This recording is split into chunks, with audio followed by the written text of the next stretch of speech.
जिंदगी सरिता में आप सबका स्वागत है। मैं सरिता अशोक चौधरी लेकर आई हूँ आप सबके लिए रूपगढ़ी का रहस्य का 7वां भाग। अब तक आप सबने सुना महाराज चंद्र प्रकाश रूपगढ़ी में देवी मंदिर की पुनर्स्थापना करवाने का निर्णय लेते हैं और सभी को राजदरबार में बुलवाकर उनके योग्य कार्य सौंप देते हैं। अब आगे की कहानी। महाराज बोलते हैं, हमने सबको उनके योग्य कार्य सौंप दिए हैं, फिर भी किसी को अपने कार्य हेतु कोई संशय है तो हम उनके संशय का समाधान अविलंब करेंगे। सभी जन एक स्वर में बोलते हैं, नहीं महाराज, कोई संशय नहीं है, हम अपने कार्य भलीभांति समझ गए हैं। कार्तिकेय बोलता है, महाराज, हम अपना कार्य अत्यंत जिम्मेदारी और सूझबूझ से करेंगे, आपको कदापि शिकायत का मौका न देंगे। सूर्यलेखा बोलती है, महाराज, हम भी अपना कार्य पूर्ण लगन और मनोयोग से करेंगे। हम जानते हैं हम सबके लिए यह कार्य अत्यंत महत्वपूर्ण है। महाराज बोलते, उचित है। सब सभा स्थगित कर सब अपने अपने कार्य की समीक्षा करके जल्दी से जल्दी कार्य को अंजाम दे। सभी एक स्वर में बोलते हैं, जो आज्ञा महाराज। महाराज की जय हो। महाराज की जय जयकार करते हुए वह सब अपने अपने कार्य हेतु राजदरबार से निकल लेते हैं। राजकुमार कार्तिकेय मंदिर की तरफ जाते हैं, उनके साथ में सेनापति भी है। राजकुमार कार्तिकेय सेनापति से बोलते हैं, सेनापति जी, सत्य है, मंदिर की स्थिति अत्यंत जीर्ण अवस्था में है। दीवारों पर सीलन है। देवी माँ की प्रतिमा जिस मंच पर है वह भी थोड़ा ऊंचा होना है और सीढ़ियाँ थोड़ी चौड़ी बननी है चाहिए। हमारा कभी इन बातों पर ध्यान क्यों नहीं गया, सेनापति जी? सेनापति बोलता है, जी राजकुमार, आप सही कह रहे हैं। बहुत समय से मंदिर में कोई सुधार का कार्य हुआ ही नहीं था, इस कारण ही मंदिर इतनी जीर्ण अवस्था में पहुंचा है। मेरा पिताश्री जब सेनापति थे उस समय ही मंदिर में सुधार कार्य हुआ था।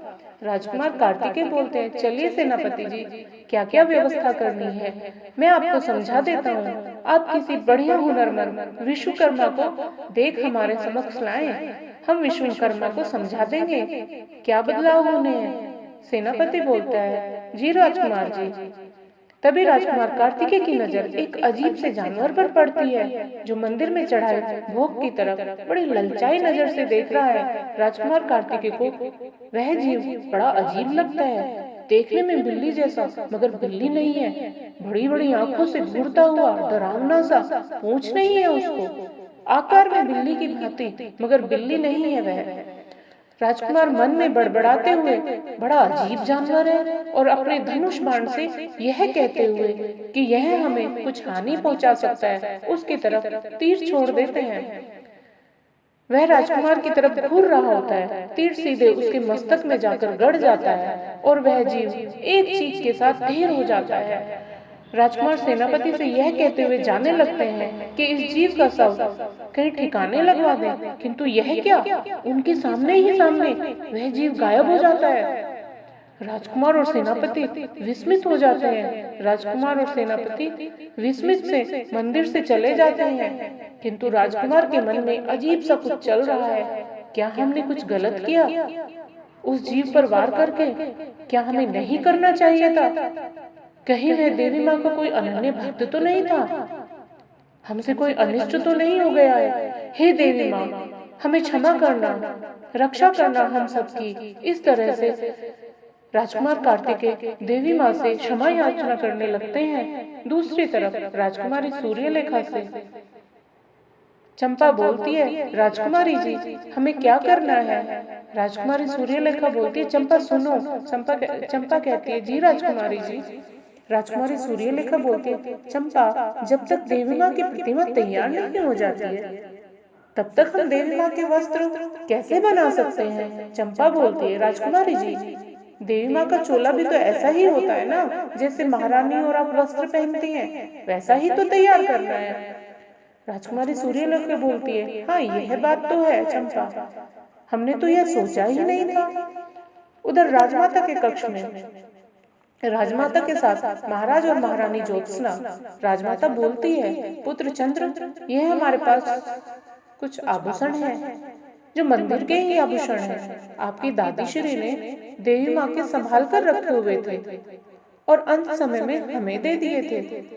आप ऐसा करें, यह आभूषण देवी माँ के लिए नए तरीके से किसी अच्छे स्वर्णकार से घड़वा लें। महाराज बोलते हैं, माता श्री, यह मंदिर की अमानत है, इनको सुरक्षित रखे रहने दो। आने वाले समय में देखते हैं परिस्थिति कैसी हो, भविष्य में यह मंदिर के रख रखाव के काम आ सकते हैं। वर्तमान में तो हम देवी माँ के नवीन आभूषण बनवाना चाहते हैं। राजमाता बोलती, जैसा आपको उचित लगे पुत्र। महाराज बोलते हैं, सेनापति को किसी अच्छे स्वर्णकार की खोज में भेजा गया है। महारानी बोलते, महाराज सब कुछ हो रहा है, फिर भी ना जाने क्यों मन विचलित है। एक अनजाना सब है हमारे मन में है। राजमाता, हमें आपकी सुनाई वह कहानी बारंबार स्मरण हो रही है, जो कहानी दादीश्री ने आपको सुनाई थी और आपने हमें। राजमाता बोलती है, बहु ज्योत्सना, शुभ कार्य में ऐसा कुछ भी स्मरण मत करो जो दुखदाई हो। यह समय खुशियों का है, अच्छा होने की कामना करो। महारानी बोलती, जी राजमाता, आप सत्य कह रही है, हम प्रयास करेंगे, हमारे मन में अब कोई अनुचित भाव न आएंगे। महाराज और महारानी राजमाता से विदा लेकर अपने कक्ष की ओर जाते हैं। हुए आपस में वार्तालाप कर रहे हैं। अनायास उनके सामने वही बिल्ली जैसा जीव प्रकट होता है और महारानी की डर से चीख निकल जाती है। महारानी बोलते, महाराज ये क्या है? मैंने अब से पहले ऐसा जीव नहीं देखा है। राजमहल में कितना अजीब है ये। ऐसा लग रहा था वह जीव महारानी की सब बात समझ रहा है, अजीब सी नजर से महारानी की तरफ देख रहा होता है। महाराज बोलते हैं, महारानी कैसे छत्राणी हो, एक छोटे से जीव से डर गई आप। इतना कहकर महाराज तलवार निकालकर उस जीव पर वार करते हैं। वह वहीं ढेर हो जाता है। उसकी गर्दन धड़ से अलग हो जाती है, किंतु कुछ ही क्षण में उसकी गर्दन धड़ से जुड़ जाती है और वह जीव गायब हो जाता है। महाराज और महारानी विस्मित से देखते रह जाते हैं। महारानी बोलते, महाराज ये सही नहीं हुआ है, कुछ तो गलत है। न जाने क्यों मुझे कुछ अनिष्ट की आशंका हो रही है। क्या था ये? कैसा जीव था ये? मरने के पश्चात पुनः जीवित होकर उठकर चला गया। उसकी धड़ से हुई गर्दन भी जुड़ गई। महाराज ये कुछ भी सही नहीं हो रहा है, सब कुछ गलत हो रहा है। महाराज बोलते, महारानी आप अधिक चिंतित ना हो, ये कोई संयोग हो सकता है। देवी माँ की कृपा के चलते कोई अनिष्ट न होगा, आप चिंतित ना हो। दूसरी तरफ युवराज उद्धव, राजकुमार मयूर, मंत्री गंगाराम सिंह के साथ मूर्तिकार की तलाश में निकलते हैं। तीनों रथ में बैठकर बातें करते हुए जा रहे हैं। रूपगढ़ी नगर में पहुंचकर अनेकों मूर्तिकार की मूर्तियां देखते हैं, किंतु कुछ कमी सी नजर आती है सबकी मूर्ति कला में। फिर से तीनों नगर में घूमते हैं। नगर के अंतिम छोर पर पहुंचकर एक मूर्तिकार के विषय में पता चलता है, किंतु इसके विषय में विख्यात है कि वह मूर्तिकार कुछ अलग सा है, अपने मन का मालिक है। मूर्तियां बहुत सुंदर बनाता है, एकदम जीवंत मूर्तियां बनाता है, लेकिन जब उसका मन होता है तब बनाता है वह मूर्तियां। मंत्री गंगाराम बोलते हैं, युवराज चलकर देख लेते हैं एक बार उसके पास, उसकी मूर्तियां भी देख लेंगे। यदि उसकी मूर्ति कला हमें पसंद आती है तो उसको देवी माँ की प्रतिमा बनाने के लिए तैयार कर ही लेंगे।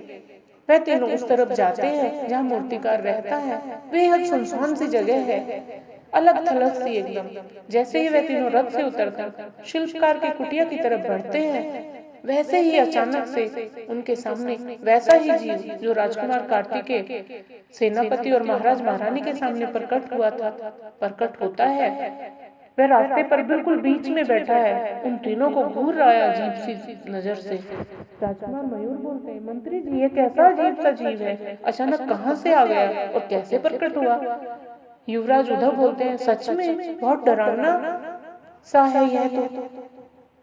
वह इसको रास्ते से हटाने का प्रयास करते हैं, किंतु वह नहीं हटता है। रास्ता चौड़ा होता तो बचकर निकल भी सकते थे, किंतु रास्ता सकरा है, उस पर बचकर निकलकर जाना, आगे बढ़ना नामुमकिन है। राजकुमार मयूर उसके ऊपर कटार से वार करते हैं भगाने को, लेकिन यह क्या, एक ही वार में वह ढेर हो जाता है। राजकुमार को अत्यंत दुख होता है। राजकुमार बोलते हैं, मंत्री जी इस जीव को एक तरफ कर देते हैं, रास्ते से यह हटाना जरूरी है। जैसे ही उस जीव के करीब जाते हैं मंत्री, वह जीव जीवित होकर उठकर चला जाता है। वह तीनों आश्चर्य से देखते रह जाते हैं। शेष कहानी अगले भाग में सुनाती हूँ अपने श्रोताओं को।